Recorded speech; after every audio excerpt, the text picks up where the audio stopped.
மாதிரி அப்படின்னு சொல்லிட்டு. ஸோ எனக்கு இங்க இருந்த வீடு வந்து ஒரு 1.5 மணி நேரம் தான் இல்லையா? அது எப்ப நான் ஊருக்கு போனாலும் மதுரை வந்துட்டு தான் போ முடியும். ஸோ மதுரை என்னோட ரொம்ப ஃபேவரட்டான ஒரு பிளேஸ். அண்ட் அஃப்கோர்ஸ் மல்லிப்பூ சாப்பாடு எப்ப வந்தாலும் ஸோ இட்ஸ் ரியலி நைஸ். மக்கள் ஆல்சோ ரொம்ப பாசம் காட்டுறாங்க. நல்லா இருக்கு.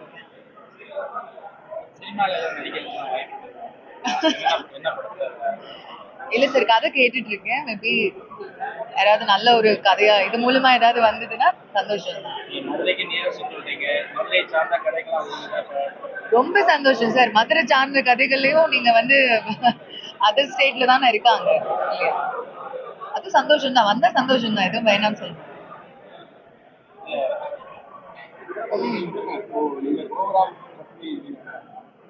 வணக்கம், நான் சரண். நாங்கள் வந்து வந்து பஸ்லேருந்து நாங்கள் வரோம். நான் பஸ்ஸுக்கு 6th ஜென்ரேஷன், நிம்மதிக்கு 3rd ஜென்ரேஷன். நாங்கள் ஒரு 6 ஜென்ரேஷனாக பிஸ்னஸ் பண்ணுறோம். இப்போ மேட்ரஸ் வந்து நாங்கள் 1 பாயிண்ட் சொல்யூஷனாக அதை கொண்டு போகிறோம். ஸோ ஒரு தூக்கம்ன்றது ரொம்ப முக்கியம். ஸோ ஒரு இடத்துக்கு வந்தோம்னா, இப்போ நீங்கள் நம்ம ஷோரூம் வந்தீங்கன்னா அது தூக்கத்துக்கான எல்லா ப்ராடக்ட்ஸும் நமக்கு இருக்குது. அது முக்கியத்துக்கு தான் இந்த இது.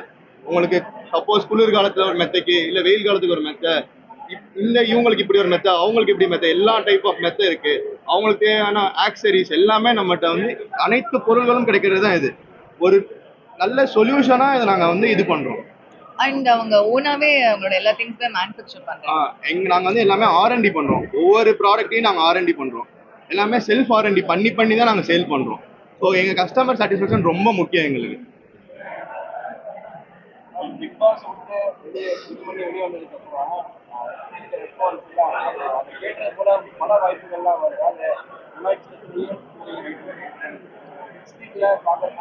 என்ன சார் ஒரு சின்ன ஈவெண்ட்னு சொல்லிட்டீங்க? 6th ஜெனரேஷனா இவ்வளவு பெரிய ஒரு ஈவெண்ட் ஓபன் பண்ணிருக்காங்க. கண்டிப்பா வந்ததுன்னா போவேன் சார். நல்லா எனக்கு அப்படிலாம் இல்ல சார். அது ஒரு ஷோ, ரியாலிட்டி ஷோ. அது நான் உள்ள போயிட்டு வந்திருக்கேன், வின் பண்ணிருக்கேன். அது போயிட்டு வந்தா படங்கள் பண்ணணும் அப்படி வந்ததுன்னா கண்டிப்பா பண்ண போறேன்.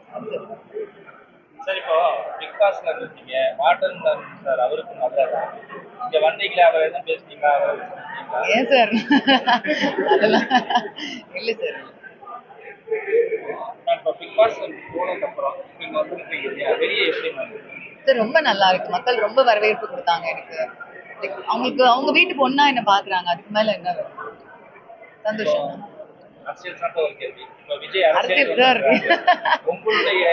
நல்லபடியா உங்க ஊருக்கு வந்து நல்லபடியா ஊரு திரும்பி போவேன் நாம. நானு சொல்லுங்க.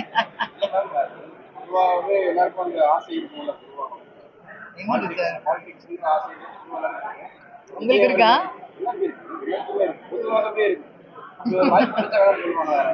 அப்படிலாம் இல்ல சார். ஏன் சார் நீங்க வேற இப்பதான் பிக் பாஸ்ல இருந்து வெளில வந்துட்டீங்க, படம் நடிப்பீங்களான்னு கேட்டீங்க. அதுக்குள்ள எங்கேயோ போயிட்டீங்க சார். அது ஒரு 15 பேர் 4 வீட்டுக்குள்ள 4 சவத்துக்குள்ள இருக்கிறது சார்.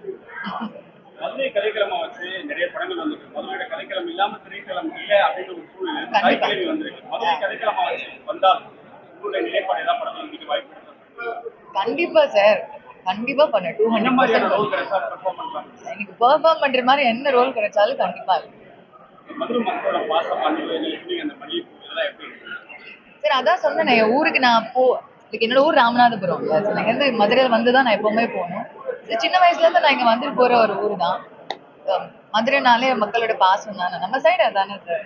பாசம் ரொம்ப யதார்த்தமான ஒரு பாசம் எல்லார்கிட்டயுமே கிடைக்கும். எந்த ஒரு உள்ளுணர்வுல எதுவுமே இல்லாம ரொம்ப யதார்த்தமா பழகக்கூடிய மக்கள்.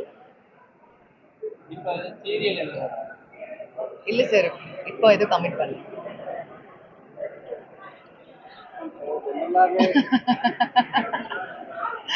சொல்லுங்க.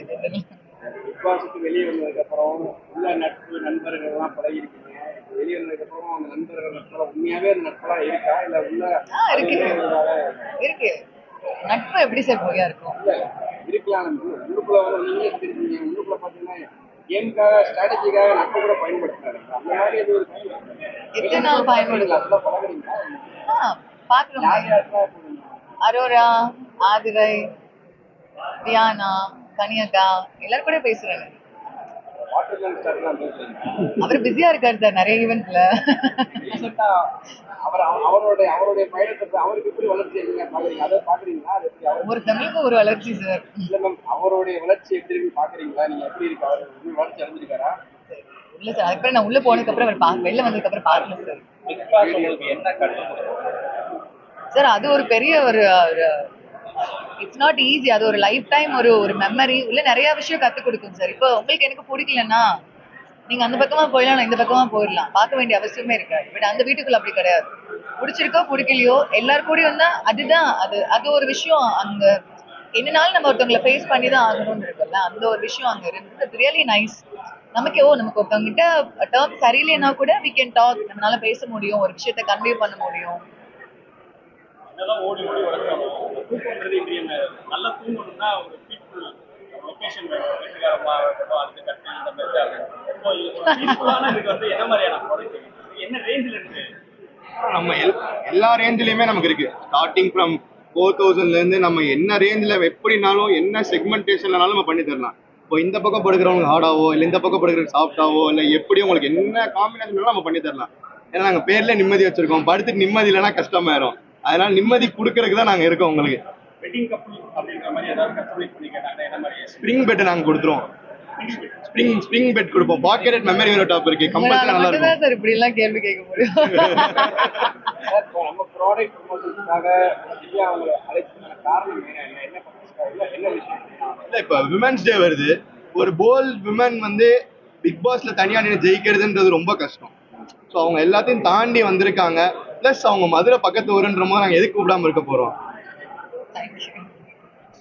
லான்ச்சிங் ஆஃபரா எதுவும் கஸ்டமர்ஸ் இல்லை நம்ம இங்க வந்து வாங்குற எல்லா கஸ்டமர்ஸ்க்குமே வந்து 5000 ரூபாய்க்கு வாங்கினா குக்கரு, 10,000 ரூபாய்க்கு வாங்கினா ஒரு பொருள், அந்த மாதிரி எல்லாருக்குமே கொடுக்குறோம்.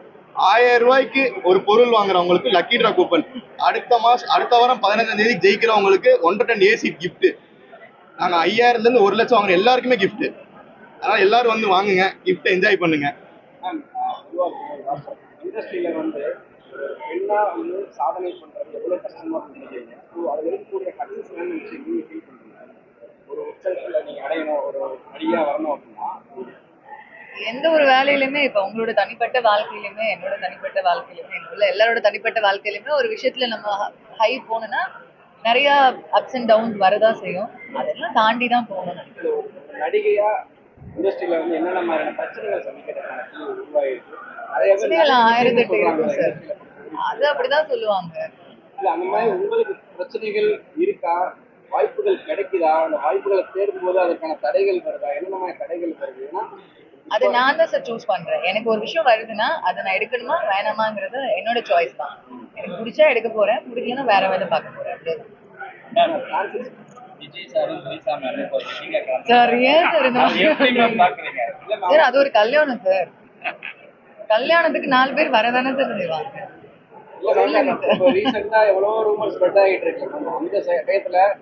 ரூமர்னு நீங்களே சொல்லிட்டீங்க. அப்படி வரும்போது நேற்று அவருடைய நானே ஒரு 80 நாள் உள்ள போயிட்டு இப்பதான் சார் வெளியில வந்திருக்கேன். எனக்கு எதுவும் தெரியாது. எப்படி பாக்குறீங்க? உங்களுடைய பார்வையில நீங்க சார் ஒரு கல்யாணம் சார். அது கல்யாணம்னா ஒரு 1000-2000 பேர் வரதான் செய்வாங்க. சேர்ந்து வரதா இப்ப நான் போறேன், நீங்க வரீங்க, உங்களுக்கு தெரியும்னா ஹலோ ஹாய் அப்படின்னு சேர்ந்து போறேன். சேர்ந்து வந்ததுதான் பிரச்சனைன்னு சொல்றாங்க. ஒரே மாதிரி காஸ்டியூம் போட்டு வர பிரச்சனை சொல்றாங்க. பாக்குறீங்க ஒரே வேலை ஒரே காஸ்டியூம், அது ஒரு தலைவரா சம்பந்தமே இல்லாம என்ன போய் அடிமட்டத்துல இருக்கிற என்னைய போய் கேக்குறீங்க சார். நீங்க போல்டா டிசிஷன் எடுத்த ஒரு பெண்மணியா உள்ள இருக்கு. அதுக்கும் கல்யாணத்துக்கு என்ன கருத்துக்களும் போல்டா சொல்லக்கூடிய ஆளா இருக்கீங்க. இந்த டிபார்ட்மெண்ட்டை பொறுத்த வரைக்கும் நீங்க இதை எப்படி நீங்க அவங்க ஒரு தனிப்பட்ட அது ஒரு பர்சனல்ல சார். ஒர்க் ரிலேட்டட் நான் கேட்கும்போது என்னன்னாலும் ஓகே. என் டீப்பா ஒரு பர்சனல்குள்ள கேட்கும்போது அது என் பர்சனல்னு ஆயிடுதுல. இன்னொருத்தங்க பர்சனல்குள்ள போற மாதிரி இருக்குல்ல. அது நல்ல விஷயங்கள் இல்ல. நல்ல விஷயம் இல்லை. இன்னொருத்தவங்க பர்சனல்குள்ள போறது நல்ல விஷயம். என்ன அவங்க மேபி ஒரு இந்த மாதிரி ஒரு ஒர்க்ல இருக்கிறனாலயா இல்ல இந்த மாதிரி ஒரு நடைமுறை வாழ்க்கையில இருக்கிறனால நம்ம அவங்கள எதுவுமே சொல்லிட முடியாது சார். வேலை வேற, பர்சனல் வேலை சார்.